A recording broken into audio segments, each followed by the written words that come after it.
wọ́n á dẹ̀ máa sọ á dẹ̀ máa dùn mọ́ wọn lẹ́nu.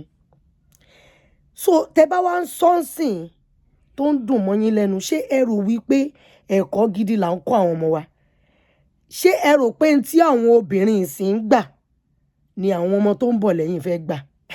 Ẹ̀yin ò mọ̀ wípé n tó bá pẹ́ tó ti ń ṣẹlẹ̀, ìran kan ló máa ń dé ló máa yí padà. Tẹ́ bá ka bíbélì yín dáadáa, ọ̀rọ̀ bíbélì lèmi mọ̀ o, ó ṣeé ṣe kẹ́yìn tẹ́ ń wò mí kẹ́ má jẹ́ olùmọ̀, kẹ́ má jẹ́ ẹni tó fẹ́ràn bíbélì. Christian lèmi, mi ò dẹ̀ onígbàgbọ́ ni mi ò lè, ọ̀rọ̀ tí mo bá fẹ́ sọ ó gbọ́dọ̀ máa wrap around, kó máa kọjá lára bíbélì. Ṣé ẹ mọ̀ wípé ohun tí a bá fẹ́ ṣe, tá bá ti mọ̀ wípé a lè gbà kan ṣe fún wa, kò yẹ ká ṣe, tí bíbélì kọ́ wa nìyẹn. So ẹ̀yin wò wípé ẹ̀tọ́ yín ni gẹ́gẹ́ bí ọkùnrin wípé